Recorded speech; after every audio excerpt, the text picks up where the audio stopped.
I'm so sorry, whoever you are. I'm actually closed for the day. Restocking an inventory. Would you mind coming back tomorrow? V? I'm back here by the oils. Would you mind locking that door behind you? I'm trying to do a million things at once and it completely slipped my mind. Thank you. Well, if it isn't my favourite vampire. And out in the daylight, no less. You know, it's been a while since you brought me your sunlight amulet. You still have enough charges in that thing? Ah, yes. Feels strong and full. You must not use it often, which is very good. I love when people actually follow my advice. So thank you. Oh, I'm just peachy, love. You know how it is. Always someone in need, and I'm always willing to provide. Today? Well, my shampoo bars and bath bombs have been flying off the shelves, so I spent most of the morning whipping up some fresh ones. Let's see, one of my regulars came by to pick up some more soothing balm for her arthritis. Oh, and I got a call from a local chef who's on the hunt for a very rare type of saffron. Of course, I told him I had no idea where to find it, even though I definitely do, but there's no way I'm sharing that information. And in between all of that, I've just been enjoying a good book and delicious cups of tea. Oh, you're perfectly fine, love. You're one of the few people who is allowed to interrupt me. And definitely the only vampire. Anyway, it may sound like I've been busy, but when you've got telekinesis, it sort of makes everything easier, doesn't it? That's also why I'm always in the back room. Can't have the humans seeing all that, can we? Although I still argue that it would be amazing for business. And speaking of humans not knowing our secrets, how are things with Tessa? What? You finally told her? And how did she take it? Well, I don't expect any human to take it well, but what do you mean at first? Does that mean she's warmed up to the idea a bit? That's fantastic.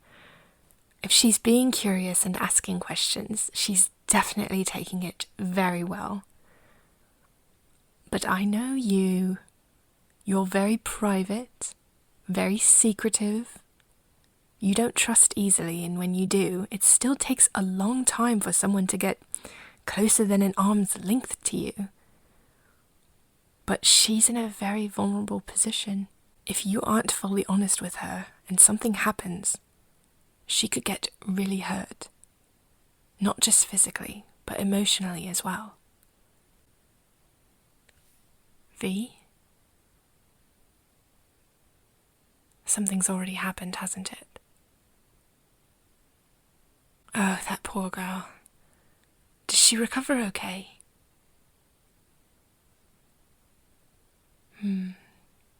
Does she understand what happened? Oh, that must be so difficult for her. Though not nearly as difficult for the person who did it. I hope you didn't make them suffer. It was a tyro, wasn't it? Only a newbie vampire would be stupid enough to attack a human who's been claimed. I'm sorry, what? You haven't claimed her? Couldn't? What are you talking about? V, when you came to me a few weeks ago, you told me that you wanted replicas so that you could build up your tolerance to her. Well, that kind of implies that you've already had her blood. That's the whole point of blood replicas. When a vampire has claimed a human who has blood that they want to last, they come to a witch for blood replicas so that they can take small doses and build up a tolerance. Otherwise, they'll end up losing control of the feed and drain the supply entirely. But if you haven't claimed her, Does that mean you've never fed from her? Never? So, this is a human girl who you've become attached to in a completely normal way? Not supply and demand, not predator and prey, just two people getting along? I don't think it's strange at all. I think it's wonderful. A little strange for you, maybe. And I do think it's strange that you want replicas. At first I thought maybe you were going to keep them with you when you were on your travels away from Tessa, but it doesn't sound like you've been going on your little adventures. So that can't be it. And of course, everyone knows that you don't have a problem controlling the feed. Oh, don't roll your eyes. It's not just your reputation that you're known for. That's what got you your title, the Roman numeral V. But everyone knows what your flaw is. And that's the real reason. Everyone knows who you are. A vampire who doesn't experience bloodlust. That's what you're really famous for. Because without bloodlust, the feed is completely within your control.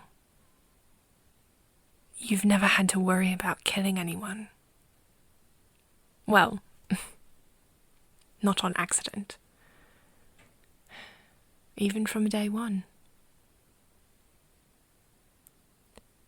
So, if there's no bloodlust, and you haven't even fed from her, then there's no reason to fear losing control with her. So, you're just going to have to spell it out for me, because I can't see why you need replicas of her blood. You think what may have happened? Bloodlust. But you've never... V, are you sure? Flaws aren't known to change or become reversed. Ever. Are you sure it wasn't something else? Right, you're not sure. How could you be? You've never felt it before. And I'm a witch, of course, so obviously I've never felt this either. But I do know a lot about it. I mix potions that help vampires to deal with it. So, did it feel like your heartbeat was in your head? High-pitched ringing in your ears? Burning in the chest? Feeling like your body was turning against you? Like it was out of your control? And did you feel almost angry at her and really wanting to act on that anger? Yeah. Well, based on everything I know about bloodlust, that definitely sounds like what you experienced. Did this happen the night that you found her after she was attacked? Is that when you smelled her blood for the first time? Before that? Is that the only time you felt it?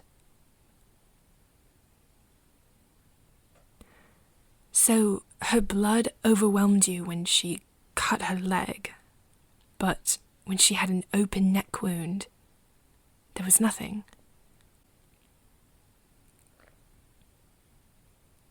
Right, of course, you were focused on other things. Emotions were heightened. I'm sure you were angry and concerned. Maybe you were more well-fed that night. And it's always possible that the essence of her attacker was mixing with her scent. There's a lot of different factors at play. It could even be the replicas. Do you think they've helped? Have you been able to increase the amount that you take? Well, that's good news. Unfortunately, one bottle is only equal to about 1 drop of blood, so the tolerance does take quite a while to build up. But it sounds like you've been using it correctly, so maybe that's what is making the difference. The only way to tell for sure is to be exposed to her blood again. I can tell you're not a fan of that idea. Well, this explains why you're here. I can start working on another bottle for you. 2 reasons. Go on then. What else do you need help with? Ooh, respelling is tricky. I can do it. It's in my wheelhouse. It's just very dusty. You know I'm most practiced with potions and healing remedies, moving things across the room, anything physical. But when it comes to respelling someone's home, that's purely energetic. There's nothing physical to be seen or worked with. The invisible barrier that keeps vampires out is something that would have to be created with very strong intention magic. It would take a coven, a lot of lunar rituals leading up to a full moon, and it would be strongest if Tessa was there as well. Yes, it would work against all vampires. But don't worry, all she has to do is invite you in again. You'll be fine. Oh. Then what are you worried about? A vampire who doesn't need to be invited in? I'm pretty sure that's not a thing. They must have been invited at some point. Well, yes, there could be a flaw for anything, but that would be like a vampire who didn't have fangs or a werewolf who didn't have fur. At a certain point, you just are what you are. Touché. I guess you're right. I mean, if you can have a flaw that eliminates bloodlust, then I guess a flaw that eliminates needing an invitation is equally possible. Scary thought to think, isn't it? Well, I'm sorry, V. I don't know how I can spell a home against something like that. I would have to know more about the flaw and then study how to go about creating a spell specifically for that. If I'm being honest, that's just not my forte. But what I can do is put the word out and see if anyone feels like they could handle it, though it may take some time. And in the meantime, if you truly think that that vampire would show up again, you're going to have to take precautions. And the best precaution a vampire has to protect a human from other vampires is to claim them. I understand. You don't want to hurt her, and you don't want to scare her off. Explaining to her how the claim works and your fear of the bloodlust coming back. It's a lot. I get that. But the longer the two of you carry on without making the connection, the more and more chances a tyro or a drifter will think that she's fair game. It's already happened, but you both got very, very lucky. Do you really want to risk her being killed? Being turned? Or what I think might be the worst outcome in your mind, someone else claiming her. You know that no one will protect her more fiercely than you will. And if anyone else wanted to claim her, it would be for their possession, not for her protection. Look, I won't pretend that you're going to automatically take the advice of a witch who is decades younger than you and much more of an optimist than you. But if you want to be in this girl's life and she's fully trusting you to show up for her, don't hold back. There's nothing worse than having to hide who we are. And it's equally as heartbreaking when someone we care about is hiding who they are from us. Tessa's already been hurt by that. The longer you know a person, the more time that you spend together, the veil will only get thinner. All the things that were easy to hide in the beginning will prove to be more and more difficult to keep hidden. Now, I don't know what kind of connection you two have, but I will say this. V, if you're looking at this as a long-term situation, don't be afraid. You've already made it through the hardest part. And so did she.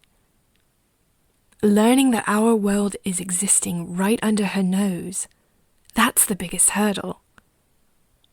And it sounds like she's gotten on board. And I'm willing to bet my favourite cauldron that she can handle way more than you think she can. Being a human doesn't make her weak. No matter how supernatural we can become, we're all equal in one respect. Our spirit. That's the only strength that matters. If you're meant to be in each other's lives, then the strength of her spirit will get her through all the scary things. They will all be met with courage and determination. Trust me, the more she knows, the easier everything will become. You've been alone for too long, V. Tell her what you know. Lay it all out on the table.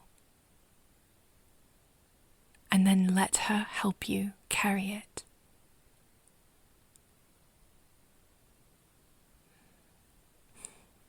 You're welcome, V.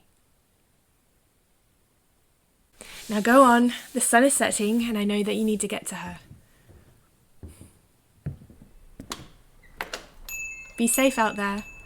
All the creeps come out at night.